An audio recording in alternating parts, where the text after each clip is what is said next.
राष्ट्रवाणी brought to you by R pure का हल्दी मसाला, मिर्च धनिया करे कमाल, सबका राजा आर प्योर मसाला। थोड़े में ज्यादा स्वाद यही तो है इसकी खास बात। वाओ मम्मा क्या स्वाद है। अरे मेरे राजा, कुछ तो सस्ता लो, सब बढ़िया लो, इसमें क्या खास बात है। थोड़े में ज्यादा स्वाद यही तो है इसकी खास बात।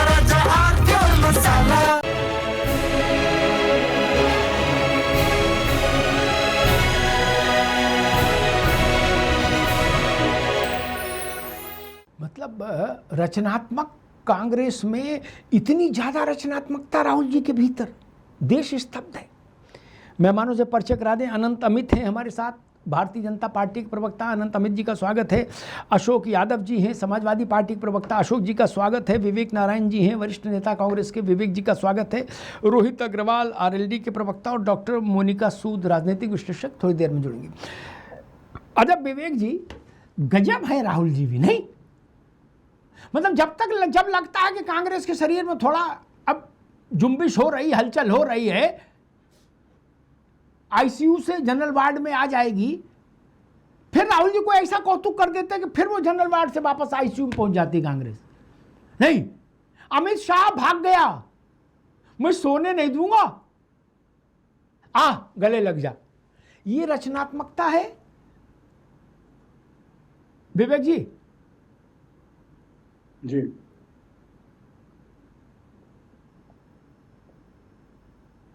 जी, रचनात्मकता तो देश पिछले 12.25 साल से देख रहा है जी। रचनात्मकता सरकार का करना जिसे जनता ने चुन के भेजा, जनता ने उनके वायदों पे यकीन किया और कुर्सी पे बिठाया, उनकी रचनात्मकता ज्यादा मायने रखती है। अच्छा, आप लोग फालतू हो तो बहस बंद करें। अगर आप ऐसा कहें, एक मिनट विवेक भाई, एक मिनट एक सेकंड, अगर आप ये कह रहे हो राहुल गांधी को नोटिस ना लिया जाए तो बहस ही खत्म। नहीं, बात पूरी जी। देखिए, सत्ता पक्ष और विपक्ष दो ही तो होते हैं लोकतंत्र में जी। तो आज ये सवाल है कि उन्होंने, आप विपक्ष की बात कर रहे हैं तो वो सत्ता पक्ष की भी बात करिए कि उनकी रचनात्मकता से 12.25 सालों में जो विदेश नीति का आपने किया, जिस तरीके से उन्होंने उसको एक प्रतीकात्मक दिखाया उन्होंने, तो अगर विदेश नीति अगर उनकी इतनी अच्छी होती, ये गले लगने वाली प्रतीकात्मक नहीं है, प्रतीकात्मक नहीं है, आपकी जानकारी में होना चाहिए विवेक जी, आपकी जानकारी में होना चाहिए। इटली ने ऑफिशियल चिट्ठी जारी की है राहुल गांधी की निंदा में। इटली ने, जहां से उनकी माताजी आती हैं, उस देश ने ऑफिशियल आधिकारिक चिट्ठी जारी की, राहुल गांधी और कांग्रेस की निंदा की। जी, अब बताइए विवेक जी। देखिए, आप निंदा करी, वो बात वो जाने, लेकिन आप ये सोचिए, एक गजब बात कर रहे हो। राष्ट्राध्यक्ष को, नहीं सुनिए, नहीं, पूरी बात आपने कह दी, हमें कहने दीजिए। राष्ट्राध्यक्ष को ये ट्रॉफी देना और फिर उसकी रील बनवा के बांटना, इसे आपके गांव देहात में क्या कहते थे? ये अश्लील नहीं है? आप भी, हम एक ही, अश्लील कहाँ है? छिछोरापन, ये छिछोरापन जिसे हम देसी भाषा में कहते हैं, मैं कहना नहीं चाहता था मैं इसको। ये इस तरह की बात जब करी गई, वो चिट्ठी लिखी उन्होंने, वो उनका कल्चर था, लेकिन हमारे यहाँ इसे छिछोरापन कहते हैं कि इसकी रील बांटना, पहले ट्रॉफी देना राष्ट्राध्यक्ष को, फिर उसकी रील बांटना और उसकी तारीफ करवाना अपनी। जी। दूसरी बात देखिए कि आज की आप बात जी, वो जो प्रतीकात्मक दिखाया गया रचनात्मक कांग्रेस के अधिवेशन में, वो बिल्कुल 100% सही था। आज अगर ये गले मिलने की, इनकी विदेश नीति गले मिलने से ऊपर की अगर होती अमिताभ जी, तो हमारे यहाँ निवेश क्या? ठीक है विवेक भाई, ठीक है, बिल्कुल ठीक बात है विवेक भाई। ये गले मिलने के चक्कर में आप ज्यादा ना उलझो। इंदिरा गांधी की फोटो जारी कर दी है, क्या गले मिलने वाली? बहुत कलेश हो जाएगा, बड़ी गंदगी हो जाएगी, चक्कर में ना पड़ो। आप राहुल गांधी के समर्थन में वहां तक निकल जाओगे कि वापस नहीं आ पाओगे। फिर इंदिरा गांधी की फोटो जारी हो गई है, अब उनको क्या करें? उसको तो आपने बताया छिछोरापन, और ये क्या है? ये सत्यनारायण कथा हो रही है यार, गजब करते हो। और कांग्रेस को प्रणाम विवेक जी को, वो करे चिट्ठी जारी की, वो उनका मामला। किसी देश ने भारत की प्रमुख विपक्षी पार्टी की लानत मलानत की ऑफिशियल चिट्ठी जारी कर दी, जो आपका ननिहाल है यार मेरे, आपको अपनी बुद्धि पे तरस नहीं आ रहा? कांग्रेसी फिर भी कह रहे राहुल भैया जिंदाबाद, फिर से लिपटो चिपटो। अरे भाई आप अखिल भारतीय लिपटा चिपटा सम्मेलन बना करो, हमें क्या दिक्कत है?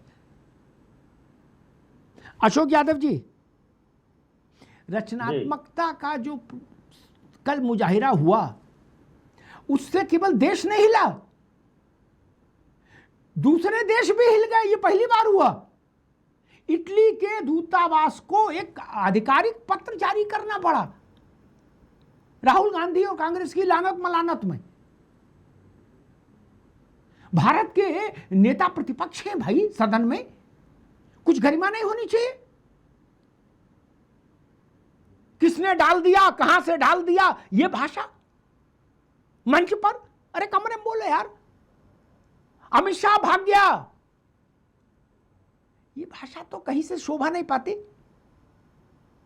अशोक जी। अमिताभ जी, देखिए हमारे राष्ट्रीय अध्यक्ष जी ने कई बार मीटिंग्स में हम लोगों को बताया कि कभी भी इस तरह की असंवैधानिक भाषा का, अमर्यादित भाषा का इस्तेमाल नहीं होना चाहिए किसी भी प्रवक्ता के द्वारा, किसी भी नेता के द्वारा। तो हम लोग इस तरह की किसी भी भाषा या गतिविधि का समर्थन नहीं करते हैं। दूसरी बात में आऊं, ये भाषाई मर्यादा का ध्यान हमें लगता है कि सबको करना चाहिए, और इसका ध्यान अगर हमारे देश के प्रधानमंत्री माननीय नरेंद्र मोदी जी की भाषा को अगर विश्लेषण किया जाए उनकी भाषा का, तो उन्होंने भी इससे कई गुना भाषाई मर्यादा गिराई है। आपको याद होगा कांग्रेस की विधवा जर्सी गाय सुपर्णखा एक महिला सांसद को अशोक जी तब उनकी आलोचना हुई ना। एक मिनट अशोक भाई, एक मिनट, फिर पूरा बोलेगा आराम से। जब भी ऐसी बात मोदी ने कही तो मोदी की भी आलोचना हुई, उससे राहुल गांधी को ये कहने की छूट मिल गई क्या? ऐसा चाहते हो आप? मोदी की आलोचना हुई, अब राहुल गांधी की आलोचना हो रही है, तो इसमें क्या समस्या है? मोदी ने जर्सी गाय बोला इसलिए राहुल गांधी लिपटा चिपटी अभियान करेंगे क्या? ये किसी बात है महाराज? जब मोदी ने किया तो मोदी की आलोचना हुई, अय्यर ने अभद्रता की तो अय्यर की हुई, सपाई ने की तो सपाई की आलोचना हुई, बसपाई ने बदतमीजी की तो बसपाई की आलोचना हुई। फिर ये बात अचानक से राहुल गांधी पर बोलते समय एक लाइन में कि नहीं वो जो किया हम लोग उसकी आलोचना करते हैं, सब लोगों को अच्छी बात कहते हैं, लेकिन मूल मुद्दा है कि मोदी जी। आज तो मूल मुद्दा मोदी नहीं थे, आज तो मूल मुद्दा राहुल गांधी है, उन्हीं पर डिबेट है पूरी। अशोक जी। देखिए, जब भाषाई मर्यादा गिरने की प्रतियोगिता चलती है ना अमिताभ जी, भाषाई मर्यादा और इस तरह की अमर्यादित शब्दों का इस्तेमाल करने की जब प्रतियोगिता चलती है तो कौन क्या बोल जाएगा इसकी गारंटी नहीं रहती है। मुझे लगता है कि इस पर संयम सबको बरतना चाहिए, चाहे कांग्रेस हो, चाहे सपा हो, चाहे भाजपा हो, क्योंकि हमारा जो लोकतंत्र है हेल्दी लोकतंत्र कहा जाता है। इस तरह की चीजें हमारी जो सांस्कृतिक रूप से ये सब चीजें मतलब एक हम लोग बिल्कुल नहीं इसको लाइक करते हैं। दूसरी बात में आऊंगा अमिताभ जी, क्योंकि विदेश नीति पर बात हो रही है और विदेश नीति की स्थिति यह है हमारे देश की कि हमारे जितने भी पड़ोसी हैं अमिताभ जी, चाहे बांग्लादेश हो, नेपाल हो, श्रीलंका हो, सारे देशों से हमारे संबंध खराब हो रहे हैं। और एक दो चीज नहीं, मैं तो लेके बैठा हूं, बांग्लादेश ने भारत की जगह चीन को सौंपा तीस्ता रिवर मैनेजमेंट प्रोजेक्ट। और ये जानते हैं ये जो मैनेजमेंट प्रोजेक्ट है तीस्ता रिवर का, ये 22 किलोमीटर दूर है हमारे सिलीगुड़ी कॉरिडोर से, तो हमारे लिए चाइना खतरा बनता जा रहा है। दूसरा, नेपाल ने हमारे देश के ऊपर जो नया टैरिफ लगाया, जिसको हालांकि वहां की सुप्रीम कोर्ट ने रोका। श्रीलंका में हम्बनटोटा बंदरगाह पर चाइना 91 ईयर्स के लिए बैठ गया। तो चारों तरफ से चाइना हमको घेर रहा है। इस बात की चर्चा हमारी सरकार नहीं करती है, खाली बस मोदी जी गले लगा लिए, मोदी जी का वेलकम हो गया, मोदी जी की जय जयकार। इस तरह से विदेश नीति नहीं चलती है। इस तरह से फिलिप कोटलर अवार्ड जो है कहीं ना भूतो ना भविष्यते फिलिप कोटलर अवार्ड मिल जाता है मोदी जी। इस तरह विदेश नीति नहीं चलती है। हमारे सेशंस कंट्री में मोदी जी गए थे, वहां पर guardian of the blue Harijan award मिल गया। तो ना भूतो ना भविष्यते, इस तरह के अजीबोबगरीब अवार्ड मिलकर ठीक है अशोक जी, ठीक है, ठीक है। ये रोहित अग्रवाल जुड़ गए हमारे साथ, आरएलडी के प्रवक्ता। लेकिन मैं समझ नहीं पाया कि समाजवादी पार्टी को समस्या मोदी के विदेश दौरे से है, मोदी के वहाँ मिलने वाले सम्मान से है, किससे है? मैं कई बार विपक्षी नेताओं को इस चिढ़ में देखता हूं, उनके भाव मुद्रा, देह मुद्रा देखता हूं, तो उसमें चिढ़ होती है ना कि किसी आदमी से हम किलस रहे हैं। सही शब्द है किलसना, चिढ़ भी नहीं, किलस रहे हैं। वह ससुर इसे फिर मिल गया सम्मान। जवाहरलाल जी को भी मिलता था सम्मान, तब मुलायम सिंह जी ने तो गाली गलौज नहीं की। इंदिरा गांधी को भी सम्मान मिले विदेशों में। जवाहरलाल जी के समय तो मुलायम सिंह नहीं होंगे नेता, इंदिरा गांधी के समय में तो आ ही गए थे। सम्मान से कोई प्रॉब्लम है क्या भैया? आप ये चाहते हो भारत का प्रधानमंत्री कहीं जाए लाल जूता खाए? मैं भारत के नेताओं को हो क्या गया है, वो अपनी पार्टी पॉलिटिक्स में इतना विचित्र स्थिति में पहुंच गए कि वो चाहते भारत का प्रधानमंत्री, भारत का राष्ट्रपति लुटे पिटे बाहर विदेश में, तो हम लड्डू बांटे कि हां अब अकल दुरुस्त हो गई, कूटे गए जापान में। हम बकेवर में माइक पर बोले कि देखो प्रधानमंत्री जापान में कूटे गए, हमारे पास फोटो है। ये चाहते हो क्या? ये कई बार मैंने देखा अशोक भाई, सच्ची, जब भी कोई घटना आती है कि फला देश ने मोदी को अपना देश का सर्वोच्च सम्मान दिया, तो मैं भारत के विपक्षी नेताओं के ऐसा लगता है कि जिसे करेला खा लिया हो, ऐसा बोलते हैं। क्या क्यों समस्या ये क्यों है यार? देश तो एक ही है। जवाहरलाल जी प्रधानमंत्री थे, पूरे देश के थे, और मोदी पूरे देश के प्रधानमंत्री हैं। उससे सपा अलग नहीं हो सकती ना राहुल गांधी अलग हो सकते हैं। राहुल गांधी के भी प्रधानमंत्री मोदी ही हैं, और अखिलेश यादव के प्रधानमंत्री भी नरेंद्र मोदी ही है। रोहित अग्रवाल, सच यही है, इससे इतर तो कोई सच नहीं। आपको अच्छा लगे तो भी मोदी ही प्रधानमंत्री हैं, और खराब लगे तो भी। और 156 करोड़ मतलब 156 करोड़, एक भी आदमी एक्सक्लूड नहीं है कि नहीं हमारे मोदी नहीं है प्रधानमंत्री। क्या ऐसा हो सकता है कांग्रेस के हमारे प्रधानमंत्री राहुल गांधी हैं, ये सपा ही कहें कि अखिलेश जी हैं हमारे प्रधानमंत्री? क्या ऐसा संभव है? जी देखिए अमिताभ जी, स्थिति साफ है। हमारे देश का जो विपक्ष है उसको सिर्फ इतना नहीं समझ में आता है कि मोदी एक व्यक्ति नहीं, मोदी देश का प्रधानमंत्री है। और देश के प्रधानमंत्री का मतलब यह है कि आप सरकार का विरोध करो, हम बिल्कुल स्वागत करेंगे, परंतु देश का विरोध मत करो। ये देश का विरोध करने लगते हैं। वो जो थिन लाइन है सरकार के विरोध और देश के विरोध में, वो ये समझ नहीं पा रहे हैं। और उसका कारण ये है कि भाई इनको ये लगता था कि ये देश हमारी जागीर है, क्योंकि पहले तो नाना रहे, फिर दादी रही, फिर पिताजी रहे प्रधानमंत्री। अब भैया युवराज को भी तो प्रधानमंत्री रहना चाहिए था ना। अब इनको लगता था राजतंत्र है भाई, हम कंटिन्यूअसली पीढ़ी दर पीढ़ी हम प्रधानमंत्री बनेंगे। अब जब देश का एक आम नागरिक अगर देश का रिप्रेजेंटेटिव बन गया और प्रधानमंत्री बन गया, तो ये हजम नहीं कर पा रहे हैं। आपने राहुल गांधी की भाषा देखी है, किस तरीके की भाषा का प्रयोग वो प्रधानमंत्री के लिए करते हैं। वो आया था, वो गया था, वो सो नहीं पा रहा था। ये किसके लिए भाषा का प्रयोग कर रहे हैं? अपने रसोइया के लिए कर रहे हैं क्या?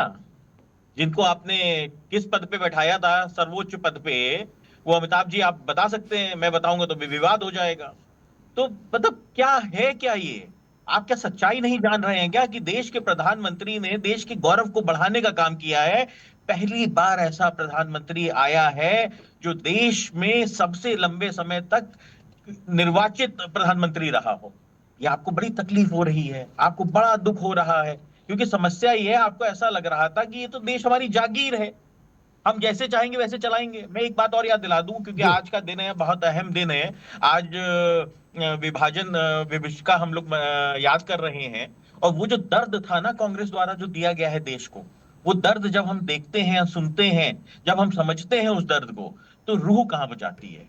जब क्योंकि अब वो जनरेशन तो बची नहीं जो दर्द आपको अपने मुंह से बयां कर सके, पर उनके बच्चे, उनके पोते आज बयां करते हैं किसकी दादी रह गई, किसका दादा रह गया, कौन आ पाया, कौन नहीं आ पाया, किसके सामने उसके पिता को काट दिया गया। वो जो दर्द था, वो दर्द आज भी हम महसूस कर पा रहे हैं अमिताभ जी। और आज हम कम से कम इस मोदी सरकार के अंदर उस दर्द को याद करने योग्य है। वरना कांग्रेस ने तो हिस्ट्री तक बदलने का काम किया था। कांग्रेस तो इसको बताता ही नहीं था। 2021 के बाद हम ये विभाजन विभीषिका को याद करके कम से कम अपने देश के उन लोगों को श्रद्धांजलि दे पाते हैं जो उस दर्द के अंदर शहीद होने का जिनका काम हुआ था। तो ये अत्यंत दुर्भाग्यपूर्ण है कि कांग्रेस अपने आप को राजा समझ रही है इस देश का। और कांग्रेस आज भी वैसे ही बिहेव कर रही है कि शायद उनका रसोइया या उनका ड्राइवर किसी उच्च पद पे जाके बैठ गया हो। ये अत्यंत दुर्भाग्यपूर्ण है कि आज कांग्रेस एक विदेशी प्रधानमंत्री का कहीं ना कहीं अपमान कर रही है। अगर कल को इटली में एफआईआर लिख गई तो नानी के घर कैसे जाओगे? अगर किसी ने कह दिया हमारे प्रधानमंत्री का वहां अपमान हुआ है और इटली में एफआईआर लिख गई तो नानी के घर कैसे जाओगे? जाओगे कि नहीं जाओगे नानी के घर पे? तो फिर आप कहोगे कि साहब लो जी ये तो दिक्कत हो गई। तो स्थितियां बहुत गंभीर हो चुकी है देश के अंदर। एक बात और मैं कह दूं, रोहित जी ने जो बात कही, फिर मैं बीजेपी के पास जाऊं। देखो, वक्त खराब हो, अशोक जी आप पुराने आदमी जानते हो, वक्त खराब हो तो ऊंट पे बैठे आदमी कुत्ता काट लेता। विवेक जी गलत तो नहीं कह रहा है? एक हाइपोथेटिकल बात कहता हूं, अभी तो हाइपोथेटिकल है, जब तक घट ना जाए। मान लीजिए इटली इस बात से ऑफेंड हो और ज्यादा आगे, और वो कहे कि हमने राहुल गांधी के खिलाफ एक मुकदमा अपने यहां दर्ज किया है, इनको प्रत्यार्पित करो। क्या हम अपने यहां कोर्ट ऑफ लॉ में इनको पनिश करना चाहते हैं, तो क्या स्थिति बनेगी? भारत का नेता विपक्ष जाएगा वहां? है? अरे कुछ तो दिमाग लगा लो भैया, कि सावन में बौरे हो गए हो सब। ऐसा कभी नहीं हुआ। और विवेक जी पुराने आदमी होके भी स्मरण नहीं रखते कुछ। भारत के इतिहास में ऐसा कभी नहीं हुआ कि किसी देश ने भारत के विपक्षी दल के सबसे बड़े नेता के ऊपर आरोप लगाया हो ऑफिशियली, लिखित पढ़त में, कभी नहीं हुआ। समझ ही नहीं, अपने धुन में चले जा रहे हैं। बोले ठीक है मौज लो, या तो फिर ये सब कांग्रेसियों ने भी तय कर लिया कि भाई डुबो लो। कितना डुबोगे राहुल जी? डुबो ही लो एक बार, तुम मन से डूबे तो हैं। जैसे 20 दिन भूखे रहे वैसे 22 दिन, अब क्या करना है? या तो कांग्रेस उस भाव में आ गई है, तुम कह रहे राहुल जी जो करें सो ठीक है। ये बड़ा खतरा हो जाएगा कि मान लो प्रत्यार्पण संधि है इटली के साथ और एक्सट्रेडिशन की मांग हो जाए। बहुत सारी समस्याएं हैं, इन सबको देखिए समझिए। अनंत अमित जी, एक देश के राजनीतिक परिस्थितियों की ठीक ठाक समीक्षा करने वाले विद्वान व्यक्ति ने मुझसे कहा कि भाजपा को बिना नागा किए हर हफ्ता राहुल जी के यहाँ कम से कम 11 किलो मोतीचूर के लड्डू भिजवाते रहना चाहिए, आभार के कार्ड के साथ, थैंक यू कार्ड के साथ। राहुल जी हैं तो भाजपा के माथे से कोई माई का लाल राजयोग नहीं पहुंच सकता। चाहे भाजपा कुछ भी करे, चाहे मोहन यादव कोई सीएम बना दे, फिर भी कोई फर्क नहीं पड़ रहा। क्या सम्राट चौधरी से भी सत्ता नहीं जानी, ये जान लीजिए। भजन लाल भी चल दौड़ने लगेंगे, बस राहुल जी सुरक्षित रहें, राहुल जी बने रहें। अनंतम जी, इस बात का क्या मतलब है? मैं कुछ कंफ्यूज कर रहा हूं। ऐसा लोग कह रहे हैं कि राहुल जी बने रहे सुरक्षित, भाजपा को विपक्ष में बैठने की स्थिति नहीं आएगी। अनंत जी। भैया जी, सर्वप्रथम वंदे मातरम, भारत माता की जय। पूरा देश भैया जी कल 80वां स्वतंत्रता दिवस मनाने जा रहा है और हम उसके पूर्व संध्या पे चर्चा कर रहे हैं इस देश के एक्सीडेंटल एलओपी, इस देश के राजवंशी परंपरा के संवाहक श्रीमंत श्री राहुल गांधी जी के कल के कृत्य के ऊपर।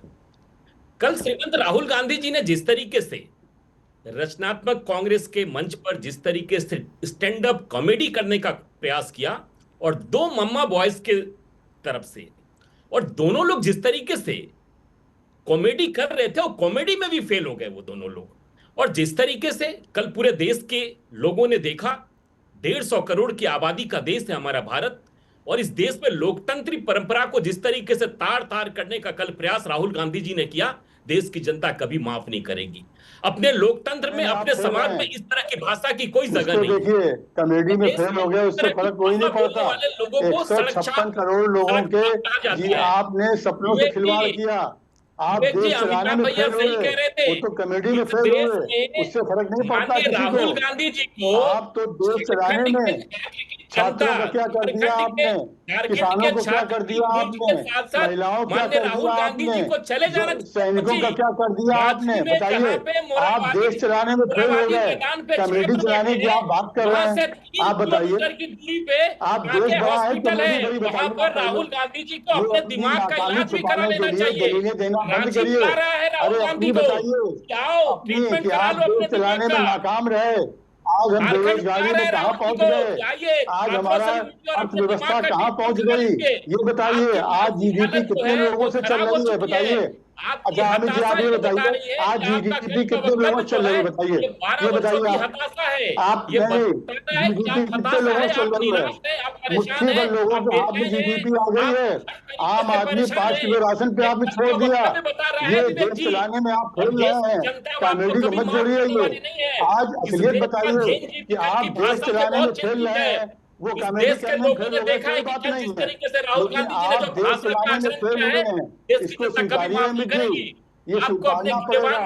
आप हर मोर्चे पे फेल रहे हैं, आज वो फेल इतिहास में लिखा जाएगा। ये 12 साल में देश 20 साल पीछे कर दिया आपने, 20 साल देश पीछे हो गया। जो आज अमित जी आपको मालूम है, आज पैदा होने वाला जो आपका बच्चा होगा 4 लाख कर्जा लिए पैदा हो रहा है, 4 लाख का कर्जा लिए, आपको मालूम है। आप जिनसे गाना गा रहे हैं उन्होंने आपके बच्चे को 4 लाख का कर्जदार बना दिया। आपका पोता होगा, आपका पोता 4 लाख का कर्जदार पैदा होगा, जिनके आप गाना गा रहे हैं। चश्मा उतारिए और देखिए देश को आप पहुंचा दिया, इसी देश में देश के प्रधानमंत्री मनमोहन सिंह का कर्जा था, कितना कर्जा कर दिया, ये देखिए। आप खड़ा कर दिया चाइना के साथ दिखाने के लिए, जिनको जनता ने बागडोर सौंपी है। आप ये सोचिए, आपके बच्चे का भविष्य कहाँ जा रहा है, सरकारी नौकरियां खत्म करी जा रही हैं। आप ही देखिए पहले आपके बच्चे का भविष्य क्या होगा। आपने तो अपनी जीवन काट लिया आपने भक्ति करके, लेकिन आपके बच्चे का, आपके भतीजे का, आपके नाती का, आपके पोते का, उनका भविष्य कहाँ जा रहा है, वो देखिए। ये अंधभक्ति छोड़ दिया, देखिए उनके लिए कमेटी से नहीं कोई काम चलता है। आज देश को आप फेल कर रहे हैं। अब भी राहुल गांधी जो रहे इनको चैन से नहीं सोने देंगे, क्योंकि ये युवाओं के साथ खिलवाड़ कर रहे हैं, नौजवानों के साथ कर रहे हैं, किसानों के साथ कर रहे हैं, इनमें सैनिकों को भी नहीं छोड़ा। आज तक देश भूल देखे खुड़ी नहीं। आप बताइए, इन्होंने सैनिकों की खिलाफी की, इन्होंने जान लेने के बाद भी किसानों की आय में बढ़ोतरी नहीं करी, यूरिया के दाम बढ़ा दिए और बोरी की वजन भी कम कर दिया। बताइए, आप बताइए, दोनों तरफ से ये जेब काटने वाले लोग हैं। दाम भी बढ़ाए यूरिया के, 5 किलो यूरिया भी कम कर दी। इसमें अखबार कभी आपने चैनल बताया कि हमने दाम भी बढ़ाया और हमारी सरकार ने किया है। मैं दोनों मित्रों को रोकूंगा, अभी दोनों अनंत जी को भी, विवेक जी को भी, दोनों मित्रों को रोकूंगा। विवेक जी ने एक बात कही कि प्रति व्यक्ति कर्जा इस वक्त बढ़ गया। विवेक जी अपने स्मरण शक्ति पर जोर डाल के जरा बताइए, जवाहरलाल जी ने जो शपथ ली थी तब से लेके आज तक कोई दौर ऐसा रहा कि जब भारत में जो जन्मा उसके सिर पर कर्जा नहीं रहा? आप नहीं बता पाएंगे ना। अब कहाँ उंगली उठा रहे महाराज, आप की हिम्मत को मैं दाद देता हूं। बिल्कुल गलत बात पर भी बिल्कुल मुस्कुरा के बोले हाँ जी झंडा ऊंचा रहे हमारा। अरे महाराज, हम आपकी जगह होते हम तो मुंह ढक लेते कि क्या बोले।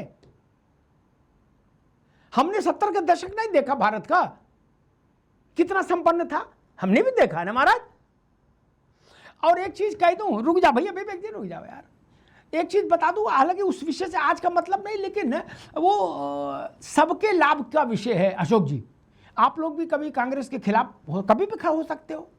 अखिलेश जी के भी मूड का भरोसा नहीं, 1 मिनट में वो कहते थे ये चोर पार्टी है, तो कर सकते हैं, तो उसके तब काम आएगा। मैं एक ऐसा आइटम बता रहा हूं, सब जगह आपने सोशल मीडिया से लेकर कांग्रेस के नेताओं को, प्रवक्ता को, मंत्री को, महामंत्री को, सबको एक ये कहते सुना होगा अनंत काल से कि जवाहरलाल जी के समय भारत जो था, जवाहरलाल जी को मिला, उसमें सुई नहीं बनती थी। अशोक जी हाँ बोलो, ऐसा सुना ना? ऐसा सुना? अब हाँ ना तो बोलो महाराज, सिर तो हिलाओगे। हाँ सुना? अरे रुक जाओ, और नहीं सुना होगा तो मैं वीडियो भेज दूंगा इसे कि जवाहरलाल जी से तुलना ना करो, सुई नहीं बनती थी। वो पंडित जी थे जिन्होंने, पंडित जी का सम्मान करते हुए एक बात बताता हूं, रोहित जी सुन लीजिए, ये बात गूगल में नहीं मिलेगी। क्या नेहरू जी मेरे ख्याल से तब बालक भी नहीं होंगे, जन्मे भी नहीं होंगे। क्या मोतीलाल जी बहुत छोटे होंगे, टीनेज में, जब काली माटी जानते हैं? नहीं जानते होंगे आप लोग। जो आज जमशेदपुर है उसको काली माटी कहते थे तब अंग्रेजों के टाइम में। तब वहां स्टील बनाने का कारखाना लगा था। बोलो जय श्री राम। वो कौन झूठे लोग हैं जो ऐसा प्रचार करते हैं कि यहां सुई नहीं बनती थी? 2 घंटा मारो पहले उनके, झूठा कहीं। तब नेहरू जी तो जन्मे नहीं थे यार तब। आपने मार वीडियो बना के चरस बो दिया पूरी दुनिया में, है? बोले नेहरू जी ने सुई बनाना शुरू किया। अरे चाचा, भारत में बंदरगाह थे, पोर्ट, नेहरू जी के जन्म से पहले। भारत में यूनिवर्सिटी थी नेहरू जी के जन्म से पहले। भारत में मेडिकल बड़े हॉस्पिटल थे नेहरू जी के जन्म से पहले। ये कौन झूठे लोग हैं जो ये प्रचार करते हैं कि भारत पैदा ही तब हुआ जब पहले नेहरू जी ने शपथ ली, उसके बाद भारत का जन्म हुआ? ये कौन झूठे लोग हैं? विवेक जी को सोचना चाहिए। जो देश 42-45% विश्व व्यापार में हिस्सा रखता हो, उसको आप बता रहे हो कि जवाहरलाल जी के साथ पैदा हुआ। अमित को याद होगा, इसमें इनको पता होगा, उस इलाके से वाबस्ता है। होमी जहांगीर कौन थे? यूरोप के लोग आए थे वो प्लांट वहां स्थापित करने। भारत इतना समृद्ध और संपन्न तो था ना। आपने बता दिया कि नहीं, सब बिना चड्डी घूमते थे भारत में और सांप को बीन बजाते थे। ये नेहरू जी की थ्योरी थी, ऐसा देश में था नहीं। Punjab national bank, Punjab bank, ये नेहरू जी के जन्म से पहले का है। आप लोग इसकी चर्चा नहीं करते। मुझे तो डर ही लगता किसी दिन कांग्रेसी ने कह दे कि भारत का जन्म बाद में हुआ, नेहरू जी का पहले हुआ। ये इस मसला है। खैर देखें विवेक भाई, ये विषय अंतर हो गया, लेकिन ठीक है, ये आप लोगों के काम आएगा। आप भी कभी कांग्रेस छोड़ोगे तो आपको ये तर्क आनंद देगा बिल्कुल, इतना जिसकी सोच लीजिए, है? जिसे ठंड में मलइयो खाओ बनारस में, है? अंदर तक तृप्ति जाती है। ऐसे चाटी केसर।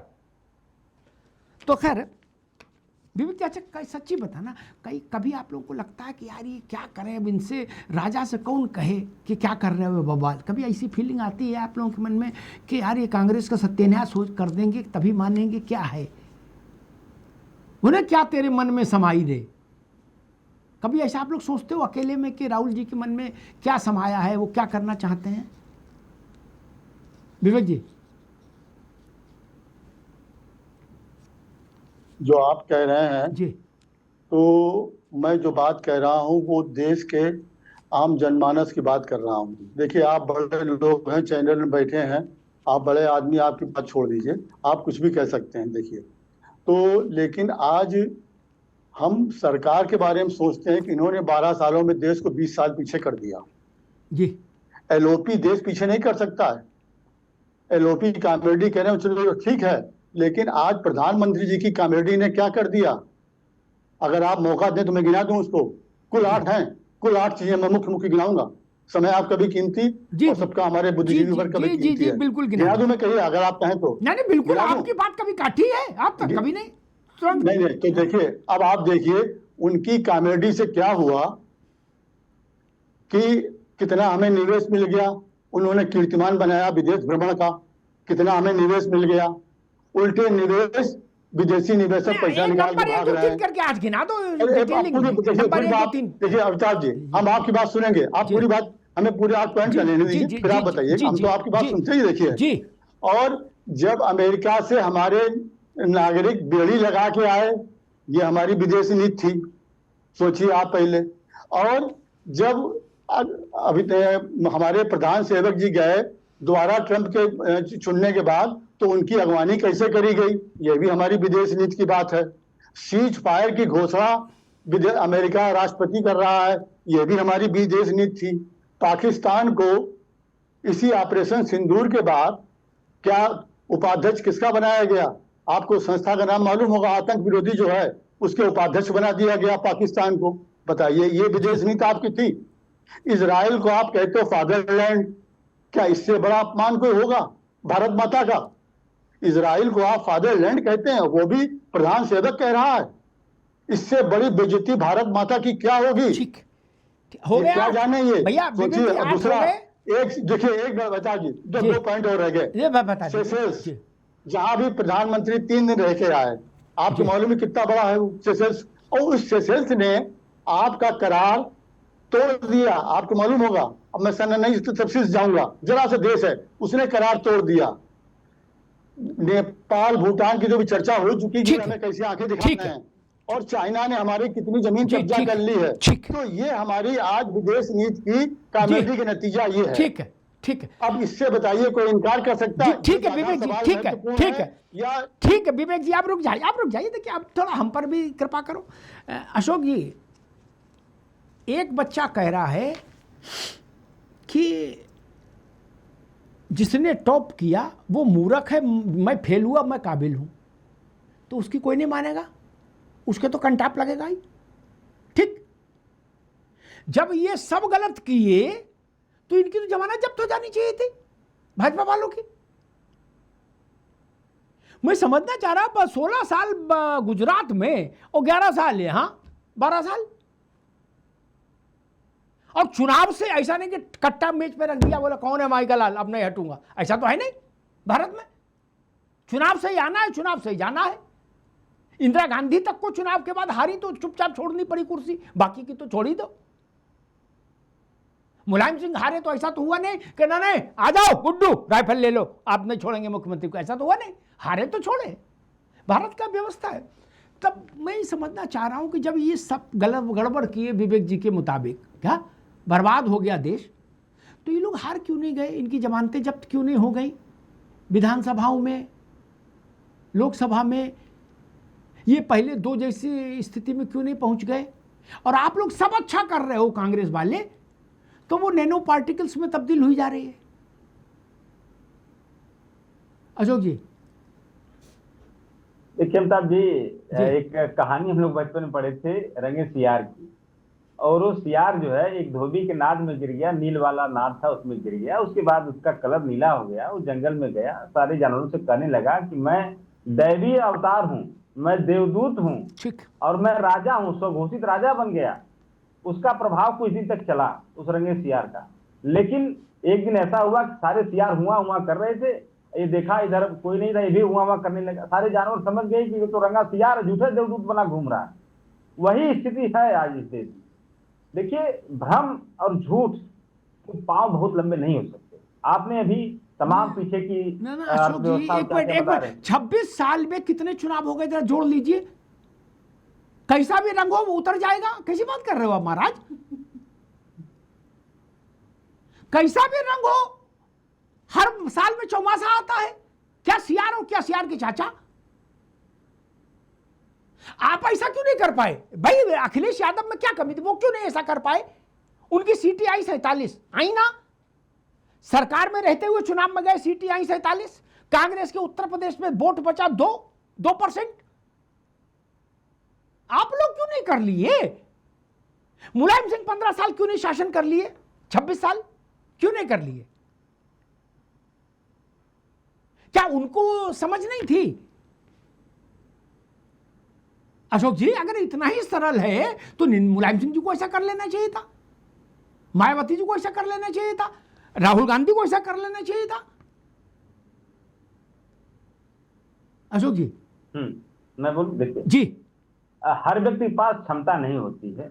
तो ये मानो कि हम लोगों के पास क्षमता नहीं है लड़ने की? नहीं, किस चीज की क्षमता? लड़ने तो की आगे बताई नहीं। अच्छा। हर व्यक्ति के पास झूठ बोलने की, भ्रम फैलाने की, फर्जी माहौल बनाने की क्षमता नहीं होती है। ये बिरले लोगों में होती है, और बिरले लोग जिनके पास ये अद्भुत क्षमता होती है वो कुछ दिन तक जनता पर राज कर ले जाते हैं, लेकिन धीरे धीरे मतलब इसका पटाक्षेप होता है। अशोक भाई, पटाक्षेप होता है। अशोक भाई, एक मैं आपसे आज वो जानना चाहता हूं ताकि हमेशा के लिए ये मसला सुलझ जाए। आनंद जी सुन लो, ये कुछ दिन की टाइमलाइन जरा हमको समझा दो। 26 साल तो हो गए मोदी जी को सत्ता के सर्वोच्च शिखर पर बैठे हुए, 26 साल से ज़्यादा हो गया। ठीक, पहली शपथ से लेके आज तक बिना किसी ब्रेक के, अंतराल के। ठीक, मैं आपसे समझना चाह रहा हूं, और कुछ दिन क्या होता है, मतलब 50 साल हो जाए तो कुछ दिन माना जाएगा पूरा होना, क्या माना जाएगा? 26 तो हो गए, कुछ दिन क्या होता है? 26 साल कुछ दिन होता है, चौथाई शताब्दी होती है अशोक जी। जी अमिताभ जी देखिए जी, गुजरात की बात तो मैं नहीं कर रहा हूं, लेकिन हिंदुस्तान की शासन पर, सत्ता पर, हिंदुस्तान की देश की शासन सत्ता पर आज स्थिति यह है कि पिछले लोकसभा चुनाव में 3,27,000 वोट कम हुए कि नहीं हुए? ये क्या था? ये प्रभाव बढ़ना कहेंगे या प्रभाव घटना कहेंगे? काफी जैसी जगह पर जहां उनको मां गंगा ने बुलाया था, ये 3,27,000 वोट कम हो गए भाई साहब। तो राहुल गांधी प्रधानमंत्री बन गए, तो राहुल जी प्रधानमंत्री बन जाएंगे इससे। मान लीजिए मोदी जी 1 वोट से जीते, रुक जाओ, 1 वोट से बनारस से जीते, तो राहुल गांधी शपथ ले लेंगे? नहीं ना यार, गंभीर बात करो अशोक भाई, आप तो योग्य व्यक्ति हो। नहीं, मैं गंभीर, इस बात को कोई मतलब है? नहीं, जवाहरलाल, एक सेकंड, जवाहरलाल जी का मार्जिन घटा तो जवाहरलाल छोटे नेता हो गए। इंदिरा गांधी का मार्जिन एक रहा क्या? नहीं ना। पॉलिटिकल जीवन में आप कभी हार नहीं रहे, यही बहुत बड़ा है। इंदिरा गांधी जैसे लोग ये नियम नहीं बना पाए, पालन कर पाए, हारना पड़ा। ऐसा तो नहीं हो कि मोदी ने पर्चा भरा और हरा दिया आपने, नहीं ना। इसलिए इस बात को भी ध्यान हमको रखना चाहिए। उतनी ही बात ठीक है जितनी निभ जाए अशोक भाई, नहीं। मैं देश के बड़े बड़े नेताओं के अंग और सुन लो, आजमगढ़ से नेताजी मुश्किल से जीते थे मेरे ख्याल 80,000 1 लाख से, क्या? और सुन लो, फिर मैं आपसे पूछूंगा नेताजी छोटे नेता हैं थे क्या? और आप अगर उस पर जवाब दे देंगे तो मैं सैल्यूट करूंगा। मैनपुरी से, मेरे स्मरण में सब रहता अशोक भाई, मैनपुरी से मायावती के साथ अलायंस, और केवल अलायंस नहीं, मायावती पूरे प्रदेश में जहां 10 जगह गई उनमें से एक मैनपुरी मुलायम सिंह के लिए वोट मांगने मायावती गई। उसके बाद मुश्किल से नेताजी 90,000 से जीते लोकसभा में अशोक जी। उनका तो मार्जिन बिल्कुल सिमट के जमीन पे आ गया था। तो हम घोषित कर दें कि मुलायम सिंह छोटे नेता थे अशोक जी?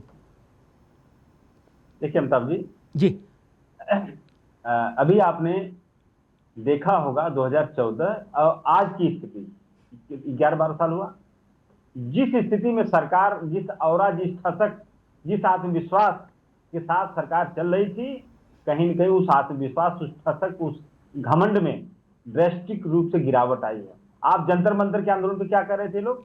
कछुआ, छिपकली, काकरोच, ये सब कहा जा रहा था ना। और राजनाथ सिंह जी क्या करते? ये सरकार कांग्रेस की सरकार नहीं, यहाँ इस्तीफा नहीं होते, और सरकार को मजबूर होकर घुटने पे गिरना पड़ा और धर्मेंद्र प्रधान गए।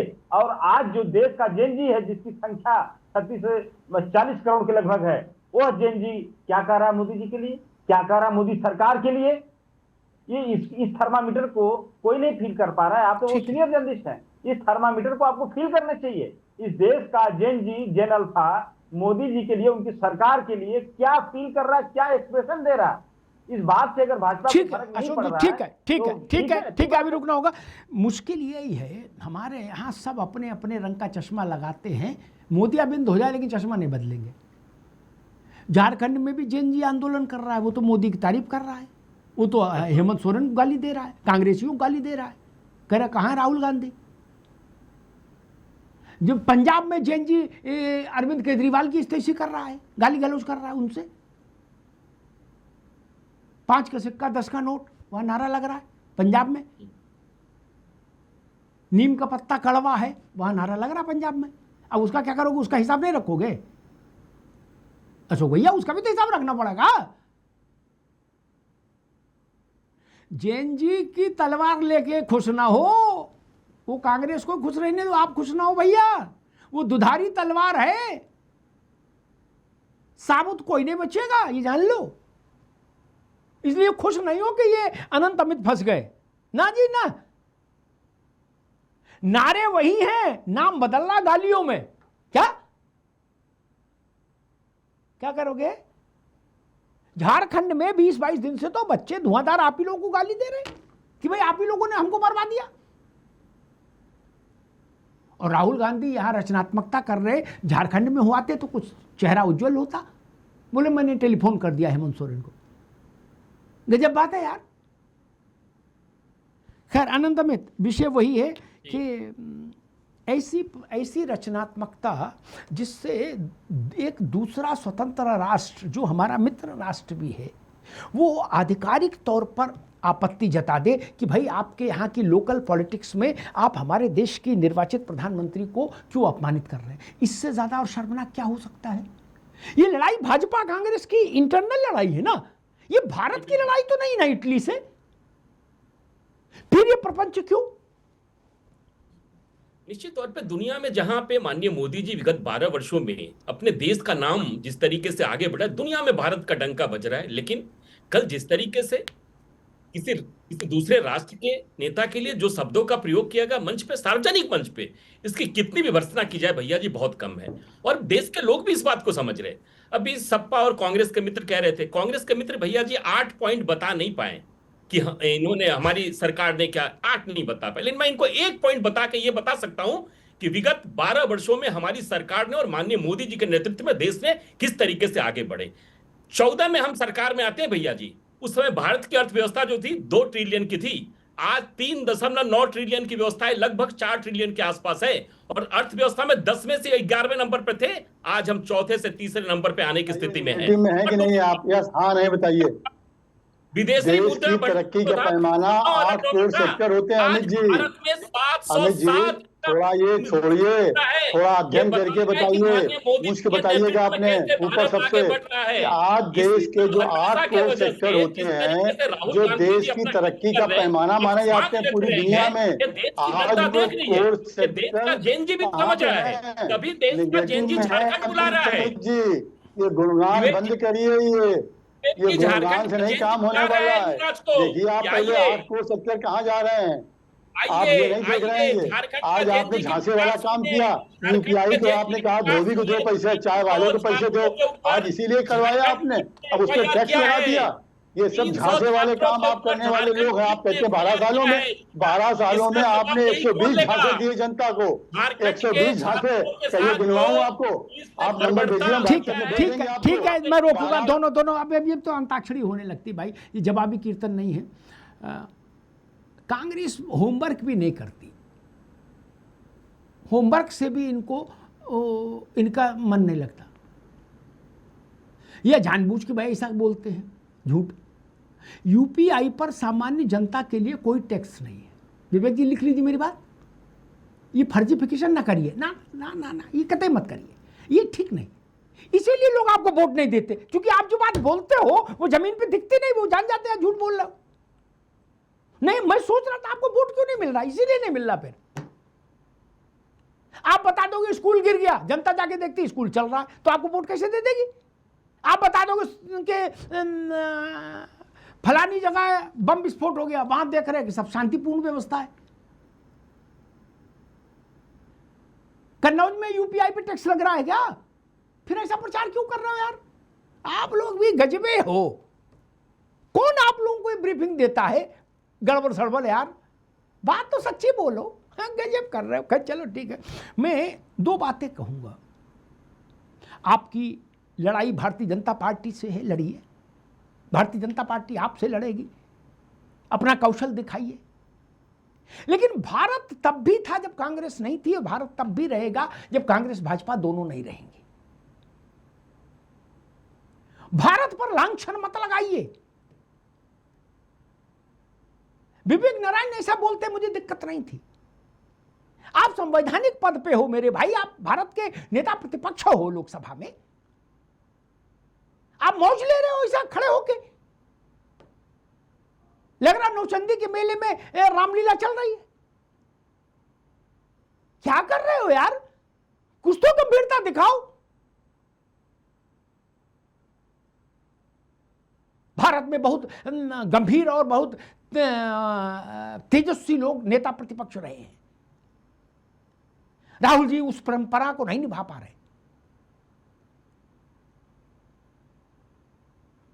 उनको अपनी दादी से भी सीखना चाहिए।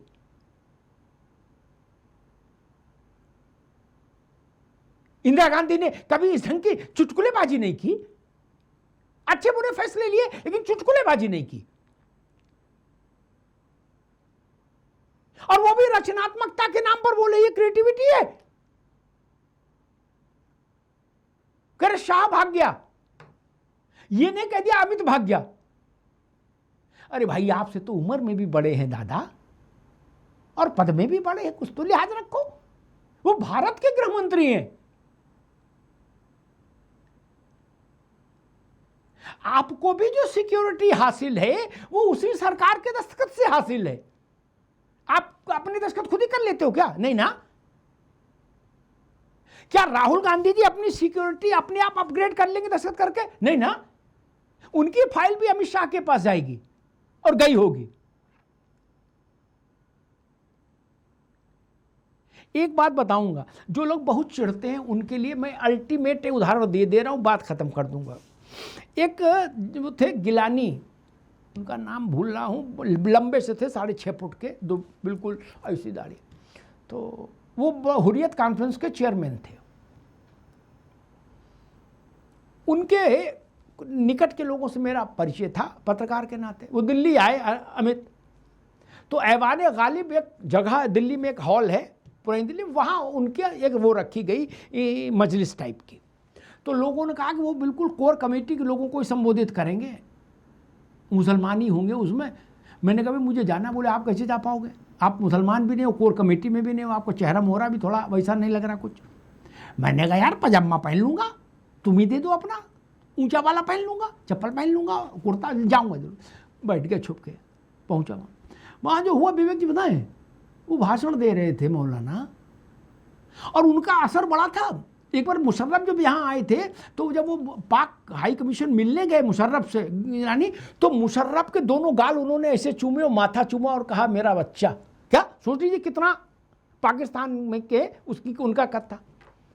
उनने दुनिया का भाषण दिया, कहा हिंदुस्तान का आईन मेरे जूते पर, ये मेरे जूते पर, वो मेरे जूते पर, मैं हिंदुस्तान नहीं मानता, मैं ये नहीं मानता, मैं अशोक की लाट नहीं मानता। क्या सारे भाषण भूषण दे दिए उनने, रोमांच पैदा कर दिया, खूब नारे लगे, अल्लाह अकबर, नाम रहेगा अल्लाह का, अल्लाह अल्लाह हुआ, काम ख़त्म हुआ।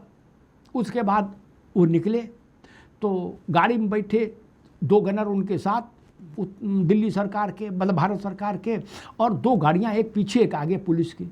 मैंने कहा वाह भाई वाह, अभी तो बता रहे थे मेरे जूते पर है, हैं? ये पुलिस वाले हट जाए तो ये अचकन गीली हो जाएगी। मौलाना भाषण दुनिया को दे रहे थे क्या? अशोक जी समझ रहे ना, विवेक जी। फिर मैंने एक लेख उन पर खबर लिखी, मैंने कहा ये मौलाना नकली हैं गिलानी। हालांकि उनके परिवार के लोग मेरे मित्र थे, फिर भी मैंने लिखा। मैंने कहा ये वहाँ एक बार विधायक रहे थे, उसकी पेंशन ले रहे हैं भारत सरकार से। कश्मीर में पेंशन लेना मतलब भारत सरकार से पेंशन लेना, क्योंकि वो केंद्र शासित था। ठीक, सिक्योरिटी भारत की ले रहे, पासपोर्ट भारत का रखे हैं अचकन में, और कह रहे मैं भारत को नहीं मानता। विवेक जी, गिलानी जैसी हालत मत बनाओ अपनी महाराज ना, बहुत बुरा लगता है। आप जवाहरलाल नेहरू की पार्टी हो यार, ऐसा तो नहीं करो कि गिलानी हो गया आप अपना अलग देश बनाओगे, नहीं ना। अलग पासपोर्ट जारी कर दोगे कि यूथ कांग्रेस के दफ्तर से पासपोर्ट जारी होगा, ऐसा तो नहीं ना। ये भारत सबका है मेरे मित्र, हम दिन 4 रहे ना रहे, मां तेरा वैभव अमर रहे।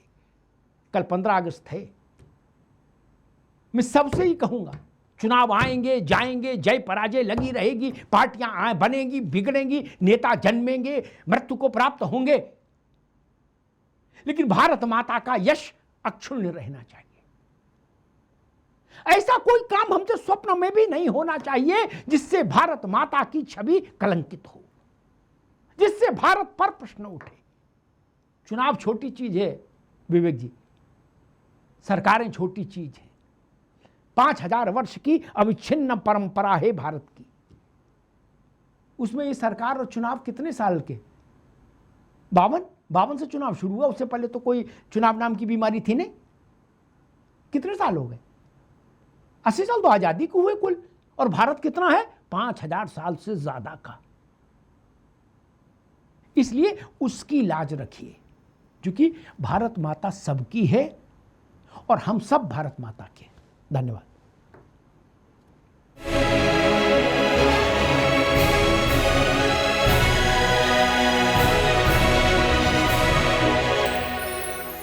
थोड़े में ज्यादा स्वाद, यही तो है इसकी खास बात। वाओ मम्मा, क्या स्वाद है। अरे मेरे राजा, कुछ तो सस्ता लो, सब बढ़िया लो। इसमें क्या खास बात है? थोड़े में ज्यादा स्वाद, यही तो है इसकी खास बात।